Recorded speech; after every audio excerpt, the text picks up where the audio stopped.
Tom Haye main full, Heerenveen menang atas Zwolle di Liga Belanda 2023-2024. Di Belanda 1,3 miliar rupiah bisa gayet Rafael Struijk, di Indonesia cuma setara buangan Persija Jakarta. Pantau langsung Sandy Walsh dan Marcelino Ferdinand, Shin Tae-yong lempar pujian.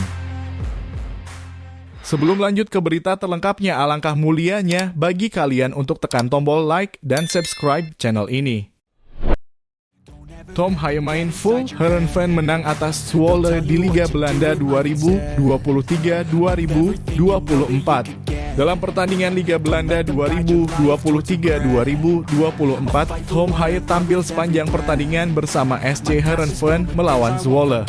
Pertandingan tersebut berakhir dengan kemenangan meyakinkan 2-0 bagi Heerenveen dengan gol-gol dicetak oleh Anas Tahiri dan Pelle van Amersfoort. Sebagai calon pemain timnas Indonesia, Haye dipercaya sebagai starter dan memainkan peran kunci di lini tengah. Heerenveen tampil percaya diri menggempur pertahanan Zwolle meskipun belum berhasil membobol gawang lawan hingga menit ke-25. Heerenveen mendominasi pertandingan dengan beberapa peluang bagus dan akhirnya berhasil membuka skor di akhir babak pertama melalui eksekusi penalti Anas Tahiri di menit 45+2 membuat timnya unggul 1-0. Pada menit ke-67, Heerenveen menambah keunggulan lewat gol Pelle van Amersfoort. Tom Haye bermain tanpa tergantikan hingga akhir pertandingan, sementara rekan setimnya, Nathan Chuaon, hanya menjadi pemain cadangan. Meski Haye tampil gemilang, Nathan harus puas menjadi penghangat bangku cadangan pada laga tersebut.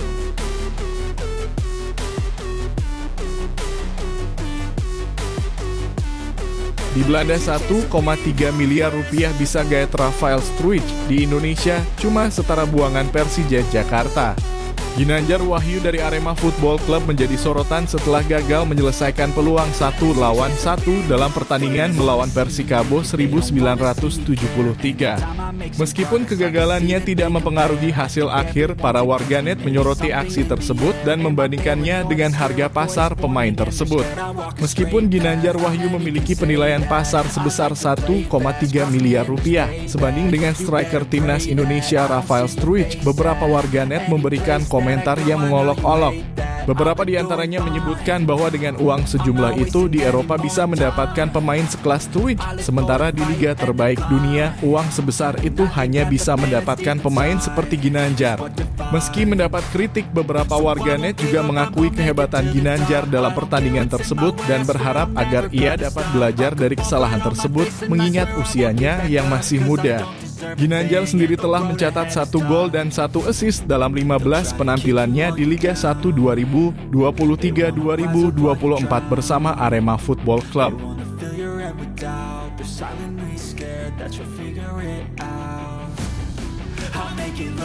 Pantau langsung Sandy Walsh dan Marcelino Ferdinand, Shin Tae-yong lempar pujian.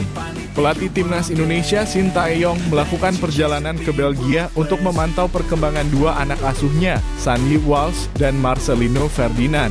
Shin sebelumnya telah berada di Belanda untuk menyaksikan pertandingan Ivar Jenner. Setelah itu ia melanjutkan perjalanannya ke Belgia. Di Belgia, Sandy Walsh tampil sebagai pemain pengganti untuk KV Mechelen dalam pertandingan melawan Cercle Brugge yang dimenangkan oleh Mechelen dengan skor 3-2. Sementara itu, Marcelino Ferdinand bermain untuk KMS Stade di Divisi 2 Liga Belgia dan masuk sebagai pemain pengganti dalam pertandingan melawan RSCA Futures yang dimenangkan oleh Deinze dengan skor 4-1. Meskipun keduanya tidak bermain penuh, Shin puas dengan penampilan mereka dan senang bisa melihat kondisi terkini. Shin menyatakan kebahagiaannya melalui unggahan di Instagram, di mana ia menulis bahwa meskipun keduanya tidak bisa bermain penuh, mereka melakukan yang terbaik. Pelatih berusia 53 tahun itu menyatakan kegembiraannya melihat perkembangan Sandy dan Marcelino.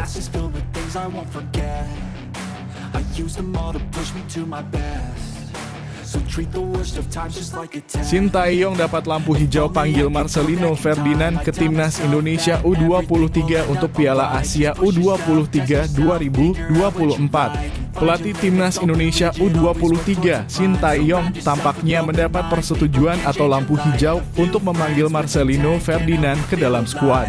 Hal ini terkait dengan keterlibatan Timnas Indonesia U23 dalam ajang Piala Asia U23 2024. Shin Tae-yong yang membutuhkan pemain yang bermain di luar negeri untuk turnamen tersebut, termasuk Marcelino Ferdinand yang bermain di Liga Belgia bersama KMS Kadeinze. Pelatih berusia 53 tahun ini bahkan terlihat bertemu dengan CEO Deinze. Dan meskipun agenda pertemuan tersebut belum diketahui, kemungkinan besar Shin Tae-yong datang untuk meminta izin agar Deinze melepas Marcelino Ferdinand ke Timnas Indonesia U23. Saat ini Timnas Indonesia U23 menghadapi kendala karena sejumlah klub menolak melepas pemainnya untuk tampil bersama tim nasional.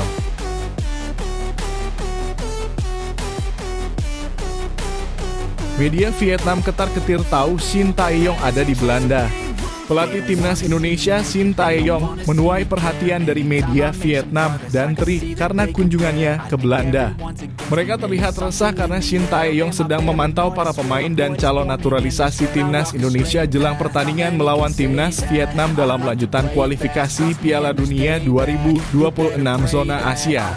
Sebelum pertemuan tersebut, Shin Tae-yong pergi ke Belanda untuk memantau perkembangan pemain seperti Rafael Struijk dan Ivar Jenner, serta 3 calon pemain naturalisasi, Tom Haye, Nathan Chu Aon, dan Ragnar Oratmangoen.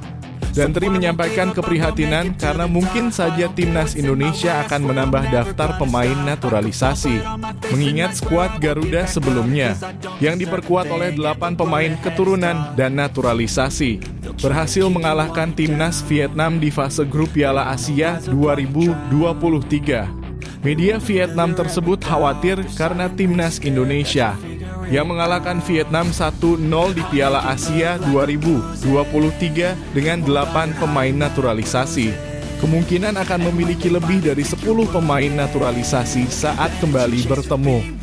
Kemungkinan pemain baru seperti J. Edzes juga disoroti sebagai potensi debut bersama Timnas Indonesia melawan Vietnam.